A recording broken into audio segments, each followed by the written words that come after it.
नमस्कार दोस्तों, मैं राकेश श्रीवास्तव। हमारे YouTube चैनल में आप सभी का स्वागत है। दिल्ली में फरवरी में विधानसभा के चुनाव होने हैं और उसकी तैयारी अभी से जोर शोर से चल रही है।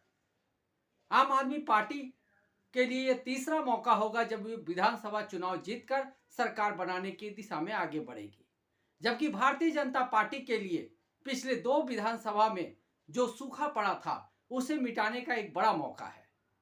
बड़ा मौका इसलिए है क्योंकि हाल ही में भारतीय जनता पार्टी ने हरियाणा में और महाराष्ट्र में शानदार जीत दर्ज की है। उसके बाद माना जा रहा है कि जो हरियाणा में और महाराष्ट्र में प्रयोग दोहराया गया, उसी प्रयोग को दिल्ली में भी इस्तेमाल किया जाएगा और इस बार भारतीय जनता पार्टी आम आदमी पार्टी को कड़ी टक्कर देने की स्थिति में होगी। इसी वजह से दोनों ही तरफ से जोरदार तैयारियां चल रही है। हाल के दिनों में आम आदमी पार्टी ने भारतीय जनता पार्टी के कई नेताओं को पार्टी में शामिल कराकर भारतीय जनता पार्टी की ही रणनीति के साथ उसे मात देने की कोशिश की है, जबकि भारतीय जनता पार्टी ने भी आम आदमी पार्टी के कई बड़े नेताओं को अपने पाले में कर आम आदमी पार्टी को दिल्ली विधानसभा चुनाव से पहले बड़ी टक्कर दी है। खास करके कैलाश गहलोत जैसे नेता जिस तरह से भारतीय जनता पार्टी में शामिल हो गए, इसके अलावा भी कई बड़े नेता शामिल हुए, उससे आम आदमी पार्टी की जमीन थोड़ी बहुत कमजोर तो हुई है। लेकिन इन सब के बीच में जिस तरह से भारतीय जनता पार्टी ने हरियाणा में और महाराष्ट्र में फ्री वाले स्कीम के जरिए चुनाव जीतने का दांव चला था, वो दांव काफी कामयाब हुआ था। अब इसी दांव को भारतीय जनता पार्टी दिल्ली में भी आजमाने की कोशिश में जुटी हुई है। दरअसल आम आदमी पार्टी दिल्ली में जो दो कार्यकाल से अपना सरकार चला रही है, उसने मुफ्त में बिजली, पानी और दूसरी बस की सुविधाएं महिलाओं को, खास करके महिलाओं और वरिष्ठ नागरिकों को दे रखी है। उसी सुविधा को जारी रखने का भारतीय जनता पार्टी ने दावा और आश्वासन दिया है। दरअसल भारतीय जनता पार्टी के नेता ने सोमवार को प्रेस कॉन्फ्रेंस करके साफ कर दिया कि अगर दिल्ली में भारतीय जनता पार्टी की सरकार बनती है तो जो फ्री स्कीम है उससे जारी रखा जाएगा। यानी आम आदमी पार्टी के जो केजरीवाल सरकार की तरफ से मुफ्त बिजली, मुफ्त पानी और बसों में जो मुफ्त सफर का जो मौका दिया जा रहा है, उसे जारी रखा जाएगा। दरअसल भारतीय जनता पार्टी के नेता को यह बयान देने की नौबत इसलिए आई क्योंकि आम आदमी पार्टी की तरफ से इस बात का प्रचार किया जा रहा है कि अगर दिल्ली में भारतीय जनता पार्टी की सरकार आ जाती है तो इन जो तमाम फ्री के जो स्कीम्स चल रहे हैं उसे बंद कर दिया जाएगा।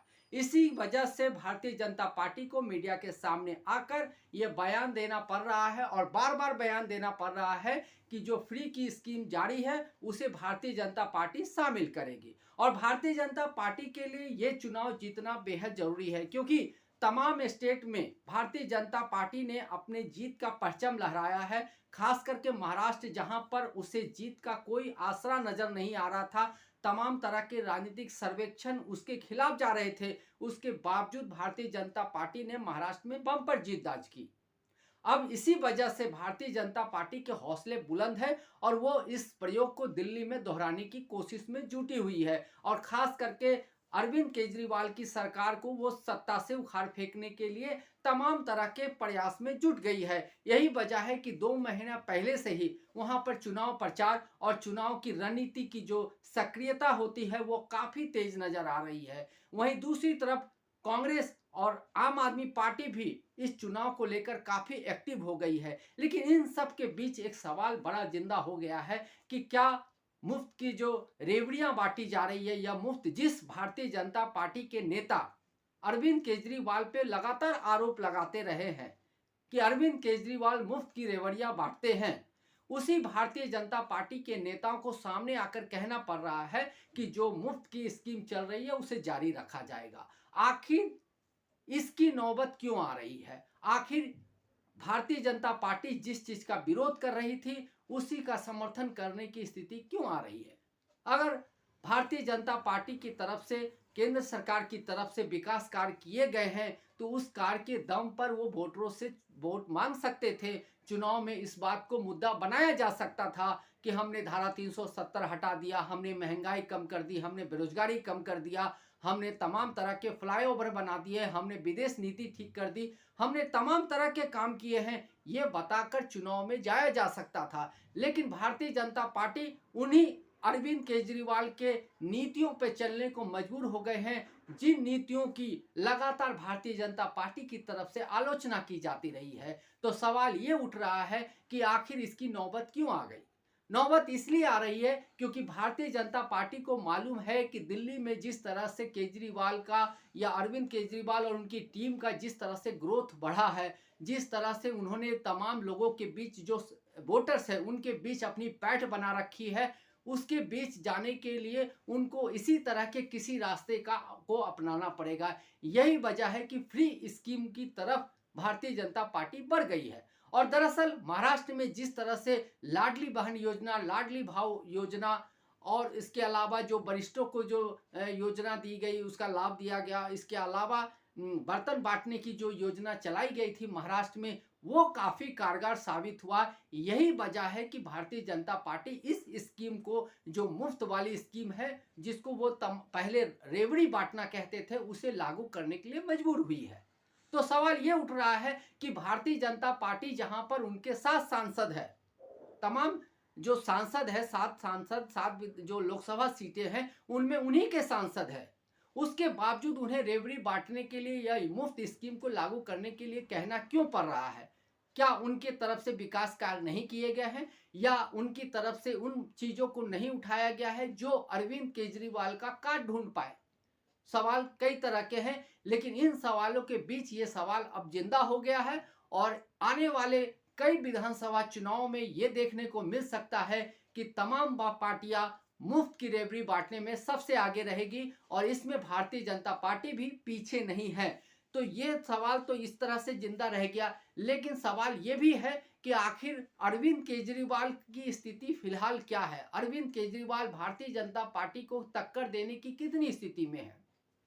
तो 2015 और 2020 के जो चुनाव हुए थे, उस चुनाव में तो भारतीय जनता पार्टी को अरविंद केजरीवाल और उनकी टीम ने जोरदार टक्कर दी थी, लेकिन इस बार थोड़ा सा मामला अटका हुआ नजर आ रहा है। इसकी वजह है भारतीय जनता पार्टी की तरफ से या भारतीय जो केंद्र में सरकार है उसकी तरफ से जिस तरह से लगातार मामले बनाए गए आम आदमी पार्टी के खिलाफ, और जिस तरह से आम आदमी पार्टी के कई नेता जेल में रहें, लगातार जेल जाते और आते रहें, इसे लेकर जो पब्लिक के बीच में माहौल है वो थोड़ा सा अलग नजर आ रहा है। अरविंद केजरीवाल को लंबे समय तक जेल में रहना पड़ा।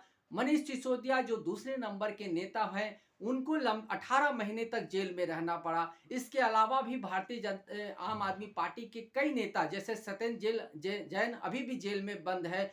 कई नेताओं के जेल में बंद होने की वजह से जो आम वोटर्स में जो पैठ होनी चाहिए, ये जो पैठ बन जाती, वो पैठ थोड़ी थोड़ी ढीली पड़ती जा रही है और इस जगह को भरने की कोशिश में भारतीय जनता पार्टी लगातार जुटी हुई है। इसी वजह से इस बार का जो चुनाव है, विधानसभा का चुनाव, आम आदमी पार्टी के लिए 2015 और 2020 के चुनाव की तुलना में थोड़ी कठिन नजर आ रही है।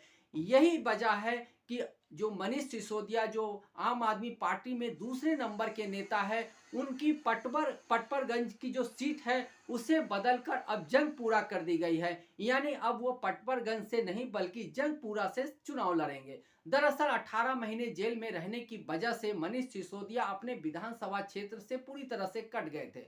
जेल से बाहर आने के बाद उन्होंने अपने क्षेत्र में काम किया और तमाम तरह की कोशिश की, सक्रियता बढ़ाई, लेकिन जो गैप बन गया था वो गैप पूरी तरह से भरता नजर नहीं आ रहा है। यही वजह है कि उनको जंगपुरा सीट से दी गई है ताकि वो एक सेफ सीट है, वहां से वो चुनाव लड़ेंगे तो शायद जीतने का जो अंतर है वो काफी रहेगा। दरअसल पिछले विधानसभा चुनाव में जो 2020 में हुए थे, वहां पर राजेंद्र कुमार जो उम्मीदवार थे भारतीय जनता पार्टी के, वो मात्र 3000 वोटों से ही सिसोदिया से हारे थे। इसी वजह से आम आदमी पार्टी डरी हुई है। उसे लग रहा है कि इस बार चुनाव में हो सकता है कि मनीष सिसोदिया की यह सीट फंस सकती है। दरअसल नेगी, राजेंद्र कुमार नेगी, जो इस सीट से चुनाव लड़ने वाले हैं भारतीय जनता पार्टी की तरफ से, वो उत्तराखंड से आते हैं और पटपरगंज सीट में अधिकांश आबादी जो है उत्तराखंड की है। इसी वजह से उनके वोट की मार्जिन कम रही और इस बार चुनाव निकालना भी मुश्किल हो सकता है। यही वजह है कि उनकी सीट को जंगपुरा में बदल दिया गया है। तो अब समझा जा सकता है कि जो आम आदमी पार्टी के दूसरे नंबर के नेता है, उनकी सीट बदलनी पड़ी है। तो ऐसे में मान के चलिए कि 2015 और 2020 में जो चुनाव में आम आदमी पार्टी की स्थिति थी, वैसी स्थिति फिलहाल नजर नहीं आ रही है। यही वजह है कि भारतीय जनता पार्टी को टक्कर देने के लिए अरविंद केजरीवाल लगातार दिल्ली में सक्रिय नजर आ रहे हैं और तमाम तरह के उसी हथकंडों को अपना रहे हैं जिन हथकंडों को अपनाकर भारतीय जनता पार्टी चुनाव में विरोधी दलों को मात देती रही है। इसी वजह से उन्होंने तमाम भारतीय जनता पार्टी के बड़े नेताओं को हाल के दिनों में पार्टी ज्वाइन कराया है। इसके अलावा भी वो तमाम ऐसे काम कर रहे हैं जो उनकी विचारधारा से अलग है। तो ये क्या कहा जा सकता है या मान लिया जा सकता है कि अरविंद केजरीवाल 2 विधानसभा चुनाव जीतने के बाद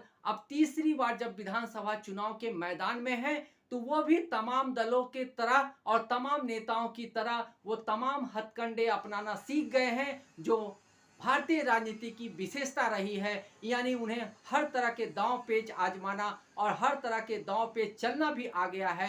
तो ये मान के चलना चाहिए कि भारतीय जनता पार्टी को अब अरविंद केजरीवाल, वो वाले अरविंद केजरीवाल नहीं मिलेंगे जो पूरी तरह से ईमानदारी की बात करते थे या विचारों को लेकर एकमत रहते थे।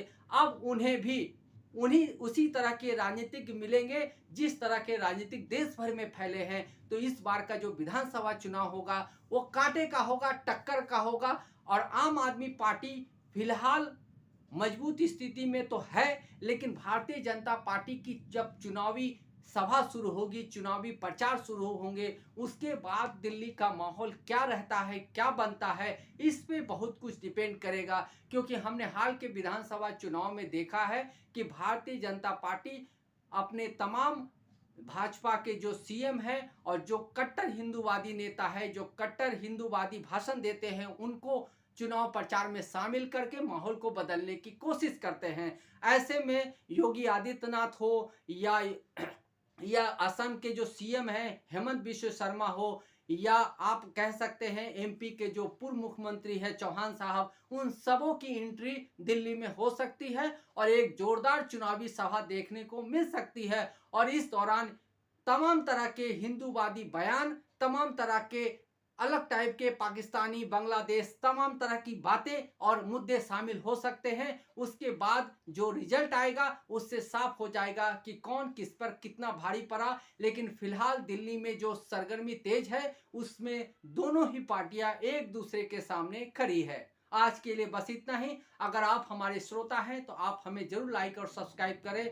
ठंड का मौसम है, अपना और अपने बच्चों का, अपने परिवार का ध्यान रखें। तब तक के लिए नमस्कार।